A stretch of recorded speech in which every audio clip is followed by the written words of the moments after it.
নমস্কার বন্ধুরা, stitch by তনুশ্রীতে তোমাদের সবাইকে স্বাগত জানাই।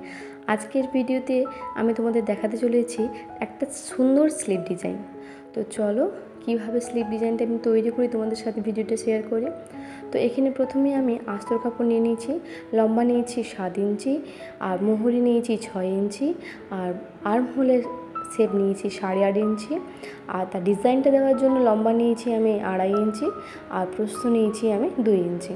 এরপর দুটোকে সমানভাবে যোগ করে একটা সুন্দরভাবে ড্র করে নেব চকের সাহায্যে। তারপরে কাঁচির সাহায্যে সেটা কাটিং করে নেব। এরপরে আমার ডিজাইনটা কিন্তু তৈরি হয়ে গেছে।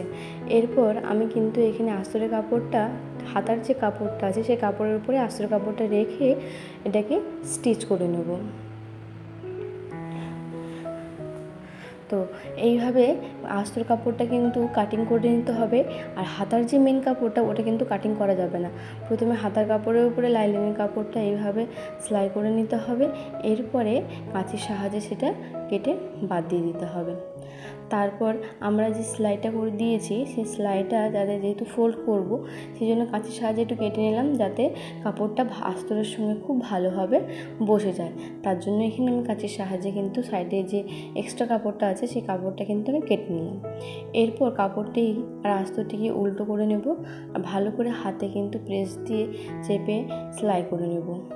আর যেখানে দেখবো যে সেলাইয়ের ভাঁজটা আসছে না ঠিক মতনভাবে, তো সেই জায়গাতে স্ক্রুড্রাইভার হোক বা পেন হোক কোনো কিছুর সাহায্যে কিন্তু বা হাতের সাহায্যে সেটাকে ঠিকভাবে বসিয়ে নেব। আজকের ভিডিওটা কিন্তু খুব হেল্পফুল একটা ভিডিও হতে চলেছে, তো স্কিপ না করে প্রথম থেকে শেষ পর্যন্ত দেখতে থাকো। আশা করি তোমাদের ভিডিওটা দেখতে খুব ভালো লাগবে।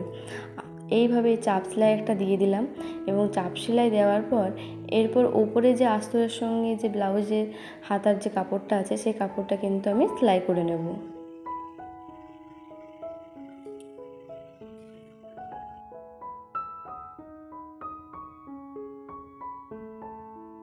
এরপর এক্সট্রা কাপড়টাকে আমি কাঁচির সাহায্যে কেটে বাদ দিয়ে দেবো।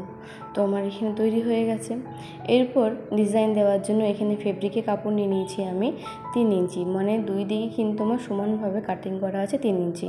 তারপর একটা ডোর নিয়ে নিয়েছি গোল্ডেন কালারের লেস। তো সেই লেসটা তোমরা তোমাদের মতন লম্বা রাখতে পারো। তো আমি যতটা ছোটো বড়ো করে এখানে লাগাবো ঠিক সেই মাপে কিন্তু আমি এখানে ছোটো বড়ো করে নিয়েছি। তারপর এই ফেব্রিকের সাহায্যে আমি কিন্তু দুই ধারে দুটো ফ্লাওয়ার তৈরি করে নিয়েছি। মানে ফ্লাওয়ারটা কিছুই না, যে 3 ইঞ্চি কাটিং করেছিলাম মানে ত্রিকোণাকার শেপ দিয়ে একটা সেলাই করে নিতে হবে। তো দিলেই তোমাদের কিন্তু এই ফুলটা তৈরি হয়ে যাবে। তো এখানে আমার রেডি হয়ে গেছে।